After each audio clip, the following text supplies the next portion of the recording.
Hola a todos, mi nombre es Miguel Ángel Aguilar Ceme y el día de hoy les voy a hablar sobre la economía turística. Vamos a hablar sobre los temas vistos en esta unidad número uno. El primer tema es la definición de la economía. La palabra economía como tal viene del griego. En griego viene de la palabra oikonomía. Esta palabra traducida al español significa la administración del hogar y su definición es la ciencia que estudia todo movimiento o actividad de los bienes o servicios. Existen tres agentes económicos. Es la familia, las empresas y el gobierno. La familia lo que hace es trabajar para las empresas y gastar dinero en bienes o servicios. La empresa genera estos bienes y servicios y es quien le paga pues su trabajo a la familia. Y el gobierno lo que hace aquí es regular y verificar que todo este proceso entre la familia y la empresa se lleve correctamente. Existen dos tipos de economía, la economía abierta y la economía cerrada. La economía abierta es muy sencillo, es aquella que produce y vende al extranjero. Y la economía cerrada es aquella que produce pero no vende al extranjero, se queda en local. Podríamos pensar en algún ejemplo como las franquicias. En una economía abierta, una franquicia de comida rápida, por ejemplo McDonald's.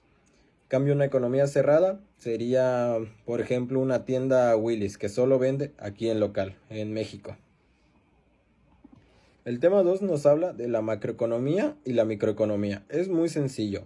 La macroeconomía estudia la economía, todos los movimientos de bienes y servicios a una mayor escala, mientras que la microeconomía lo estudia a una escala menor. Pasando al tema 3. En esto hablamos sobre los recursos escasos. Son recursos que necesitamos para satisfacer nuestras necesidades, pero como dice su nombre, son recursos que son limitados. En estos podemos encontrar de ejemplo el agua o combustibles fósiles. Lo siguiente es el costo de oportunidad.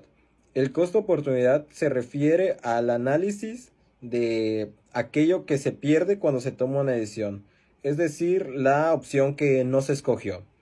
Por ejemplo, es ver cuál fue la pérdida al elegir una cosa antes que la otra. Seguimos con la clasificación de bienes. Existe tres tipos de bienes: el bien de consumo, el bien intermedio y el bien capital. El bien de consumo es aquello que pasa por una transformación. Puede ser, por ejemplo, la comida, que para que llegue a ser una hamburguesa tiene que pasar por un medio de transformación. El bien intermedio es aquella materia prima. Por ejemplo, no sé, la madera. La madera es materia prima porque a partir de la madera se pueden crear muchas cosas.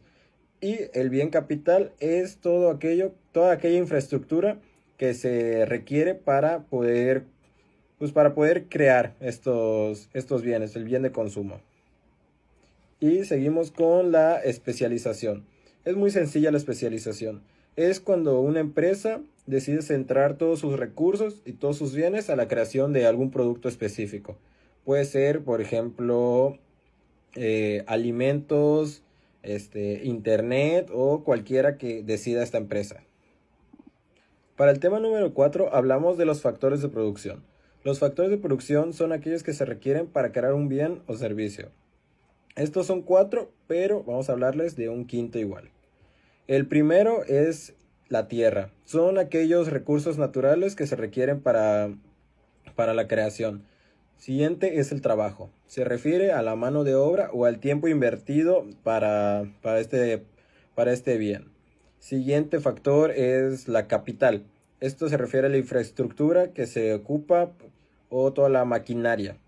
Y el último, el cuarto factor sería la capacidad empresarial. Es saber y tener los conocimientos de qué hacer con estos recursos, cómo manejarlos y solucionar problemas que se puedan presentar.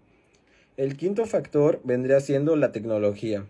La tecnología está interviniendo mucho para hacer que todos estos procesos sean más eficientes y más rápidos, con máquinas industriales o el uso de la propia IA. Como siguiente, tenemos la función de producción. La función de producción es una fórmula que lo que hace es Es calcular la producción dependiendo de los recursos que se cuentan. Y la ley de rendimiento marginal es una gráfica con que analiza cuál fue la producción dependiendo de los recursos. Para el tema quinto y último, vamos a hablar de las teorías económicas. Primero definamos qué es una teoría. Una teoría es aquella idea que se utiliza para explicar algún fenómeno o acontecimiento después del análisis y la observación y el razonamiento. En economía aplica exactamente de la misma forma, solo que en acontecimientos y fenómenos económicos. Existen 13 teorías. Hablaremos de ellas. La primera teoría es de comunidad primitiva. Esta se refiere a que los recursos se comparten colectivamente. La teoría del modo asiático. En esta es un estado centralizado que explotaba a sus comunidades. La teoría del esclavismo es básicamente la producción basada en trabajo de esclavos.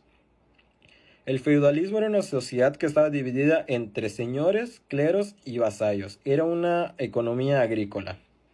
El mercantilismo era una economía basada en la acumulación de metales preciosos y su protección. La fisiocracia era una economía que valorizaba la agricultura y no tenía intervención del Estado. La etapa clásica era una de libre competencia, en la que cada individuo determinaba los precios, ellos lo establecían.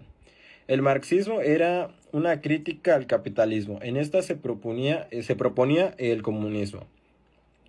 La etapa neoclásica es igual que la etapa clásica, era en base en cada interés de cada individuo y estos definían cada precio.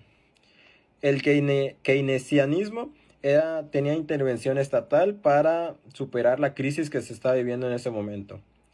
El monetarismo es la política monetaria que regula la economía y la cantidad de dinero. La escuela de expectativas racionales se refiere a los individuos que anticipan cambios económicos usando información o análisis. Y la globalización, que es la actual, es la economía mundial interconectada y de libre barreras.